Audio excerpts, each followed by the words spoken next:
आप सभी ने टोक्यो ओलंपिक के बारे में सुना होगा। पिछली बार इसके परफॉर्मेंस में भारत ने टोटल 7 मेडल जीते थे, जिसमें 1 गोल्ड, 2 सिल्वर और 4 ब्रॉन्ज थे, जिसमें से एक आइकॉनिक गोल्ड मेडल जो नीरज चोपड़ा के द्वारा जीता गया था ये है। आपने इसके बारे में सुना। अब इसकी अगर हिस्ट्री की बात करें तो ये ओलंपिक स्टार्ट कब हुआ, क्यों हुआ। आमतौर पे जो सबसे पहला एंशियंट ओलंपिक की शुरुआत 776 बिफोर क्राइस्ट मानी जाती है। हालांकि कुछ ओलंपिक हिस्टोरियन ऐसे भी हैं जो मानते हैं कि ये इसके पहले से भी शुरू हुआ है, लेकिन जो बेस्ट रिकॉर्डेड हिस्ट्री मिलती है वो बताती है कि जो एंशियंट ओलंपिक है वो 776 776 बीसी में स्टार्ट हुआ था। जैसे इसके पीछे एक कहानी है। ऐसा माना जाता है कि यूनान के देवता जियोस ने क्रोनोस जो उनके पिता थे उनके विरुद्ध युद्ध की घोषणा कर दी थी पूरे वर्ल्ड पर कंट्रोल के लिए, और इस युद्ध को जियोस ने जीता। और इस जीत के उत्सव को मनाने के लिए प्राचीन समय में ओलंपिक को मनाया जाने का उद्देश्य था जियोस की अपने पिताजी पर हुई जीत। क्रोनोस को हराया था उन्होंने पूरे वर्ल्ड पर कंट्रोल के लिए, और इस जीत के उत्सव को रूप में मनाने के लिए शुरू किया गया एक फेस्टिवल जो पेलोपोनेशियन पेनिनसुला है, मैप में देख सकते हैं। अगर रिकॉर्ड्स की माने तो प्राचीन ओलंपिक यानी एंशियंट ओलंपिक में सिर्फ एक एथलेटिक इवेंट हुआ करता था जिसे हम कहते हैं फुट रेस। ये 200 यार्ड की एक फुट रेस कराई जाती जो इकलौता एथलेटिक इवेंट था। और अगर रिकॉर्ड्स की बात करें तो एक रसोइया था कोराइबस ऑफ एलिस जिसने पहली बार इस रेस को जीता था। प्राचीन ओलंपिक शुरुआत में तो सिर्फ एक दिन के लिए हुआ करता था, लेकिन धीरे धीरे ये इसके दिन बढ़ाए गए, 2 दिन 3 दिन करे गए। एंशियंट ओलंपिक में सिर्फ मेल पार्टिसिपेट कर सकते थे, पुरुषों का वर्चस्व था, महिलाएं इसमें भाग नहीं लेती थीं। उस समय भी यह कंपटीशन, ये उत्सव 4 वर्षों के बाद ही हुआ करता था। गोल्ड मेडल, सिल्वर मेडल या ब्रॉन्ज मेडल के अतिरिक्त ये सब चीज़ें वहाँ नहीं दी जाती थी एंशियंट ओलंपिक में, जबकि इसके बदले दिया जाता था लीव्स ऑफ ऑलिव ट्री जो थे उनके पत्तों से बना एक ताज बनाया जाता था, वो दिया जाता था विजेता को। केवल एक ही विजेता होता था किसी भी एक पर्टिकुलर कंपटीशन में। एंशियंट ओलंपिक में music competition, oratory competition, theatre performance भी हुआ करती थी, जबकि मॉडर्न ओलंपिक में ये नहीं हुआ करती है। तो ये कुछ महत्वपूर्ण अंतर आप कर सकते हैं मॉडर्न ओलंपिक से। देखिए, जो एंशियंट ओलंपिक है उसे आफ्टर डेथ 394 में रोमन एम्परर थियोडेसियस वन ने बंद करवा दिया था। उन्हें उनके हिसाब से ये यूजलेस था, वर्थलेस था। मॉडर्न ओलंपिक की बात करें तो मॉडर्न ओलंपिक 1896 में स्टार्ट हुआ। इसको शुरू करने में जो सबसे बड़ा योगदान माना जाता है फ्रांस के रहने वाले पियर दी कौबतीन का। ये एक फ्रेंच नोबलमैन थे जिन्होंने एंशिएंट ग्रीक नोशन को फिर से स्टार्ट करने में मुख्य भूमिका निभाई। पियर डी कौबतीन एक हिस्टोरियन थे और इस चाहते थे वो कि इस ओलंपिक को फिर से शुरू करना, और उन्होंने 1874 में 1874 में एंशिएंट जो ओलंपिया था वहाँ पर विजिट करा एक ग्रुप बना के आर्कियोलॉजिस्ट के साथ, और वहाँ के जो खंडहर थे उनकी खुदाई कराई, और जो मंदिर और टेम्पल थे, स्टेडियम था, उन सबको एग्जिक्यूट किया और एंशिएंट ओलंपिक के बारे में जानकारी जुटाई। अपने अथक प्रयास और परिश्रम से पियर डी कौबतीन ने 1896 में मॉडर्न ओलंपिक शुरू करवाने में वे सफल रहे। पहला ओलंपिक हुआ था, चूँकि यूनान और एथेंस का काफ़ी ज़्यादा योगदान रहा था, तो इस ग्लोरी को ध्यान में रखते हुए जो पहला ओलंपिक स्टार्ट किया गया 1896 में वो एथेंस से इसकी शुरुआत की गई। इसमें 9 खेलों को शामिल किया गया, जैसे cycling, fencing, gymnastic, lawn tennis, shooting, swimming, track and field को ही एथलेटिक्स भी कहते हैं, वेट एंड लिफ्टिंग, रेसलिंग आदि। इसमें जो है कि 14 खिलाड़ियों से बनी जो अमेरिका की टीम थी उन्होंने डोमिनेट किया ट्रैक एंड फील्ड में, और जो फर्स्ट प्लेस थे उनमें 9 से 12 इवेंट पे 9 से 12 इवेंट में पहला स्थान प्राप्त किया था। चूँकि दूसरा ओलंपिक 1900 में ये हुआ फ्रांस में, चूँकि खुद ही फ्रांस के रहने वाले थे पियर दी कुबर्तीन। क्योंकि ये ओलंपिक भी, मॉडर्न ओलंपिक भी पुराने ओलंपिक की तरह, एंशिएंट ओलंपिक की तरह 4 सालों में एक बार आयोजित किए जाते हैं। इसके अलावा बात करें विंटर ओलंपिक की, तो जिसकी शुरुआत हुई थी 1924 में, और ये पहला विंटर ओलंपिक हुआ था चैमोनिक्स, फ्रांस में। विंटर ओलंपिक को भी हर 4 साल में एक बार आयोजित किया जाता है, और ये समर ओलंपिक के 2 साल के बाद आयोजित होगा। फिर अगला, मतलब ये दोनों ओलंपिक समर ओलंपिक के बीच में आता है। देखिए, आप अंतर समझने की कोशिश करिएगा। 1896 में जो स्टार्ट होता है उसे हम समर ओलंपिक कहते हैं, क्योंकि जिसमें विंटर रिलेटेड गेम्स नहीं परफॉर्म हो पाते हैं, इसलिए उसके लिए अलग से 1924 में ओलंपिक स्टार्ट किया गया, जिसका नाम है विंटर ओलंपिक। विंटर ओलंपिक में कुछ ऐसे गेम होते हैं जैसे स्कीइंग है, बाइथलॉन है, आइस हॉकी है, फिगर स्केटिंग है, स्पीड स्केटिंग है, बॉब्स्लेड है, और लूज एक गेम होता है। इन सब गेमों को शामिल किया जाता है। ओलंपिक को आयोजित करने की जिम्मेदारी होती है इंटरनेशनल ओलंपिक कमेटी की, और इस इंटरनेशनल ओलंपिक की जो अगली मीटिंग 2023 में है, मुंबई, भारत में होने वाली है। देखते हैं कि हमें ओलंपिक के आयोजन करने की जो बिड है, हम उसे जीत पाते हैं या नहीं। ये दावेदारी हम 2036 के लिए करने जा रहे हैं, क्योंकि इसके के पहले के जो ओलंपिक होने वाले हैं, जो 2024, 2028 और 2032, इनके कहाँ पे होंगे, ये इस बात का डिसीजन लिया जा चुका है। अब चूँकि 2036 पे हम अपना दावा पेश करेंगे, अगर हम उस बिड को जीतते हैं तो ओलंपिक 2036 में भारत में आयोजित हो सकता है। मोस्ट प्रॉब्ली हम चाहेंगे ऐसा हो।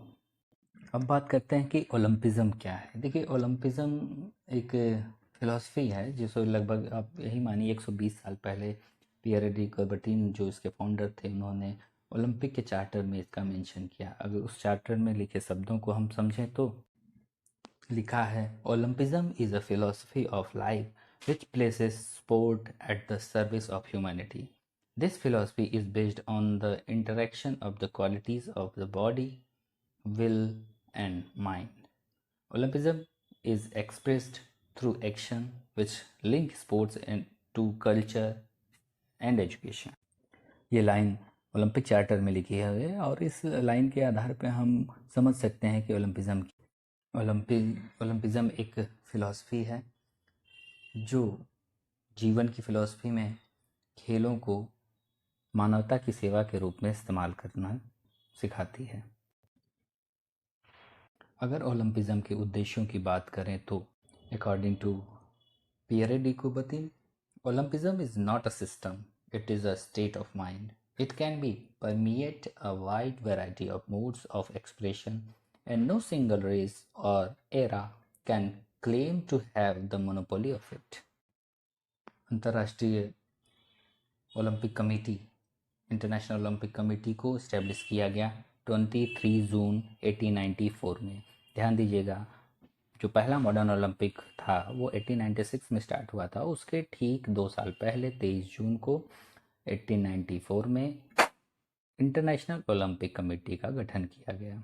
इसीलिए 23 जून को इंटरनेशनल ओलंपिक डे भी मनाते हैं। ध्यान रखिएगा, 21 जून को इंटरनेशनल योगा डे और 23 जून को international Olympic day. Olympic values की बात करें तो इसमें है एक्सीलेंस, फ्रेंडशिप एंड रिस्पेक्ट। अगर ओलंपिक सिंबल की बात करें जो 1913 से एस्टेब्लिश किया गया था, इसमें आप देखेंगे एक 5 छल्लों की रिंग होती है जो अलग अलग कलर्स की होती है, जो 5 कॉन्टिनेंट्स को दर्शाती है। ब्लू रिंग रिप्रेजेंट करती है अमेरिकन कॉन्टिनेंट्स को। जब अमेरिका कहा जाए तो दोनों कॉन्टिनेंट को आप कंबाइन कर लीजिएगा, साउथ और नॉर्थ दोनों को। ब्लैक रिंग अफ्रीका कॉन्टिनेंट को, रेड रिंग ऑस्ट्रेलिया को, येलो रिंग एशिया को, और ग्रीन रिंग रिप्रेजेंट करती है यूरोप कॉन्टिनेंट को। और अगर बात की जाए ओलंपिक मोटो की, तो ओलंपिक का मोटो है सीटियस अल्टियस फोर्टियस, जो कि हेनरी डिडॉन द्वारा अपनाया गया 1894 में कमेटी द्वारा आईओसी इंटरनेशनल ओलंपिक कमेटी द्वारा अडॉप्ट किया गया। लेकिन 20 जुलाई 2020 को इंटरनेशनल ओलंपिक कमेटी ने इसमें एक और शब्द जोड़ दिया, टुगेदर। तो अब मोटो है CTS, altius, fortius, together. CTS, altius, fortius, communiter, जहाँ CTS का मतलब है फास्टर, अल्टीएस का मतलब है हायर, फोर्टियस का मतलब है स्ट्रॉन्गर और कम्युनिटारे का मतलब है टुगेदर। ओलंपिक फ्लैग की बात करें तो बैरन डी कबर्तीन के सजेशन पर ओलंपिक फ्लैग को 1913 में अडॉप्ट किया गया और पहली बार इसे 1920 के एंटवर्प ओलंपिक में फहराया गया। आपने फ्लैग देखा होगा, एक वाइट बैकग्राउंड पे ये 5 रंगीन छल्ले बने रहते हैं जो होते हैं ब्लू, ब्लैक, रेड, येलो और ग्रीन कलर के, जो 5 अलग अलग कॉन्टिनेंट को रिप्रेजेंट करते हैं। ओलंपिक ओथ की बात करें तो ये 1920 में इंट्रोड्यूस की गई और याद रखें ये एंटवर्प ओलंपिक था, क्योंकि पियरे दू कुर्बटीन चाहते थे ऐसा कि जो भी खिलाड़ी भाग लें वो एक फेयर और ट्रांसपेरेंट गेम को, मतलब खिलाड़ियों की खेल भावना के साथ खेलने के लिए कसम खाए, चूँकि पॉसिबल नहीं था कि सभी खिलाड़ी आके इंडिविजुअली ओथ ले सकें, इसलिए किसी भी एक रिप्रेजेंटेटिव खिलाड़ी को हम यूज़ करते हैं as a oath taker for on behalf of side of all the athletes. ठीक उसी तरीके से जो ओथ होती है ऑफिशियल्स के लिए, ताकि वो अपने निर्णय को ट्रांसपेरेंट रखें, फेयर रखें, कहीं भी अनबायस्ड ना हो और अनबायस्ड तरीके से अपने निर्णय को देते रहें ताकि खेल और खेल भावना बनी रहे। वहीं अगर बात करें तो पहली बार डोपिंग और ड्रग्स का सेवन न करने की ओथ थी, इसे 2000 के सिडनी ओलंपिक में इंट्रोड्यूस किया गया, क्योंकि अब डोपिंग या ड्रग्स का इस्तेमाल एक खतरनाक तरीके तक बढ़ चुका है। देखिए, ओलंपिक ओथ को लेने के लिए कुछ उद्देश्य हैं, इसको लाने का एक उद्देश्य है। इससे स्पिरिट होती है, जो पैट्रियटिज्म है उसकी स्पिरिट डेवलप होती है, खिलाड़ियों में ब्रदरहुड डेवलपमेंट होता है, सभी देशों का जो ध्यान है उसे डाइवर्ट किया जाता है फिजिकल एजुकेशन और स्पोर्ट्स कंपटीशन की तरफ, जो डेवलप करते हैं पर्सनालिटी को, कैरेक्टर को, सोशल क्वालिटीज़ को, हेल्थ को भी, जो यूथ हैं उनके अंदर, यूथ के अंदर अच्छी आदतों का विकास करती है, साथ ही जो लीड करती है कि आप एक हैप्पी और प्रॉस्परस लाइफ बिताएं। कोई डिस्क्रिमिनेशन चाहे वो कास्ट, कलर या क्रीड के बेस पे हो, आप इसको न करें। आप डेवलप करें यूनिटी, ब्रदरहुड, कोऑर्डिनेशन जो सभी देश हैं उनके बीच।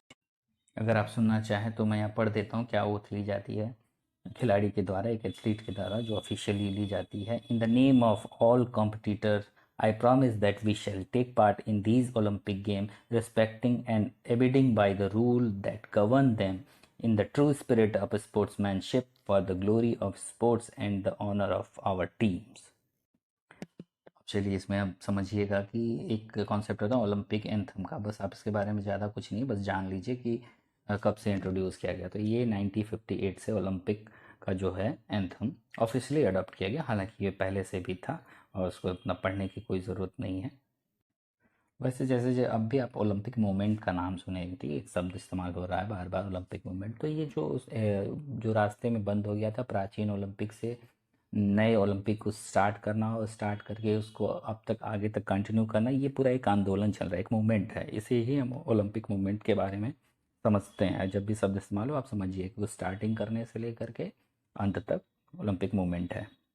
इसका ऑर्गेनाइजेशन स्ट्रक्चर अगर हम देखें तो इंटरनेशनल ओलंपिक कमेटी होती है, उससे संबंधित हर देश में नेशनल ओलंपिक कमेटी होती है, कुछ इंटरनेशनल फेडरेशन होते हैं स्पोर्ट्स के और कुछ अदर्स मेंबर होते हैं, इनको मिला करके इंटरनेशनल ओलंपिक कमेटी काम करती है।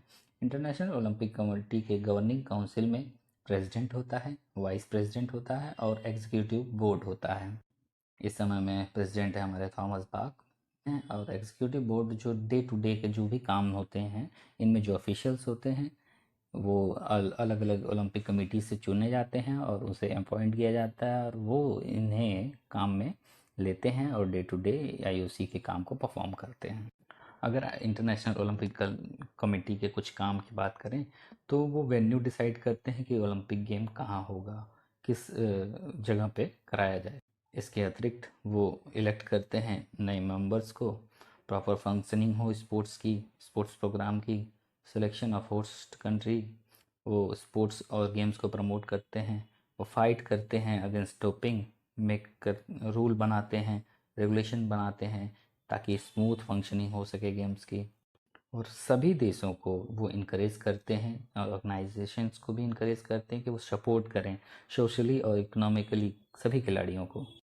साथ ही वो इनकरेज करते हैं सपोर्ट और प्रमोशन करने के लिए जो एथिकल पार्ट होता है स्पोर्ट्स का, और यह भी प्रमोट करते हैं कि जितने भी यूथ हैं उनको एजुकेशन दी जाए खेलों के माध्यम से। कम जो मोटिवेट करते हैं सभी देश की सरकारों की वो कल्चर और एजुकेशन को कंबाइन करें खेलों से, स्पोर्ट्स से। और फिर वो बचाने का प्रयास करते हैं, वो फाइट करते हैं पॉलिटिकल और कमर्शियल एब्यूज़ से खिलाड़ियों को, चाहे वो किसी भी देश का क्यों ना हो। महिलाओं के खेलों में भाग लेने को इनकरेज करते हैं हर लेवल पे। कोई भी ऐसा कार्य जिससे डिस्क्रिमिनेशन हो ओलंपिक मूवमेंट को, उसमें उसके अगेंस्ट काम करते हैं। तो मोटिवेट करते हैं development of sports, taking action in order to strengthen the unity and to protect the independence of Olympic movement. International Olympic Committee के अंतर्गत अभी वर्तमान में 206 नेशनल ओलंपिक कमेटीज़ हैं, या आप इसे नेशनल ओलंपिक एसोसिएशन भी कह सकते हैं। ये प्रत्येक देश में कार्यरत रहता है और किसी भी खेलों में भाग लेने के लिए एक दल को भेजने का, ओलंपिक खेलों में क्वालिफाई करने वाले एथलीट्स को दल को नेशनल ओलंपिक कमेटी ही डिसाइड करके भेजती है। इसके अतिरिक्त जो इंटरनेशनल स्पोर्ट्स फेडरेशन है वो खेलों के संबंधित रूल्स बनाते हैं। जैसे मान लीजिए बैडमिंटन का गेम होना है ओलंपिक में, तो बैडमिंटन के जो रिलेटेड रूल्स होते हैं badminton federation of international badminton federation बनाएगी। ठीक है, यदि क्रिकेट को शामिल किया जाता है ओलंपिक में, हालांकि अभी तो शामिल है नहीं, लेकिन जब शामिल किया जाता है तो उससे संबंधित जो भी रूल्स वगैरह होंगे वो आईसीसी के द्वारा फार्मूलेट किए जाएंगे कि किस तरीके से जो भी गेम से पर्टिकुलर रूल होता है वो उस संबंधित खेल की इंटरनेशनल जो फेडरेशन होती है वही उन खेलों के रूल्स को फार्मूलेट करती है। इसके अतिरिक्त कुछ और फेडरेशन है जिनका सपोर्ट रहता है इंटरनेशनल ओलंपिक कमेटी का। एक है Association of Summer Olympic International Federation, इसे शॉर्ट में ASOIF कहते हैं। इसके अतिरिक्त Association of International Olympic Winter Sport Federation, इसे शॉर्ट में AIOWF कहते हैं। एक और है Association for International Olympic Committee Recognised International Sports Federation. सारे फेडरेशन हैं जिसे IOC ने रिकॉग्नाइज किया हो उन्हें इसे शॉर्ट में कहते हैं ARISF। इसके अतिरिक्त अगर कुछ एक्स्ट्रा जानकारी करें तो ओपनिंग सेरेमनी और क्लोजिंग सेरेमनी होती है, और जब भी ये अवार्ड किया जाता है कोई होस्ट करने के लिए तो ये किसी देश को नहीं दिया जाता, किसी शहर को दिया जा सकता है। जैसे कि आपने टोक्यो का नाम सुना होगा, तो टोक्यो ओलंपिक ही उसे कहा जाएगा क्योंकि जो मेज़बानी मिली है वो जापान को नहीं टोक्यो शहर को मिली है। तो जब जैसे ही समापन समारोह हुआ तो अगला ओलंपिक होने वाला है 2024 का पेरिस में, तो पेरिस के जो मेयर थे उनको उस शहर के मेयर को ये टोक्यो के मेयर ने हैंड ओवर कर दी है ओलंपिक फ्लैग और मशाल। ओपनिंग सेरेमनी में जो परेड होती है उसमें सबसे आगे हमेशा यूनान को, ग्रीस को स्थान दिया जाता है। उसके बाद अल्फ़ाबेटिकल A से लेकर Z तक सारे देश अपने अल्फ़ाबेटिकल ऑर्डर के अकॉर्डिंग परेड में भाग लेते हैं, और जो सबसे लास्ट में टीम होती है वो होती है ओलंपिक होस्ट करने वाली।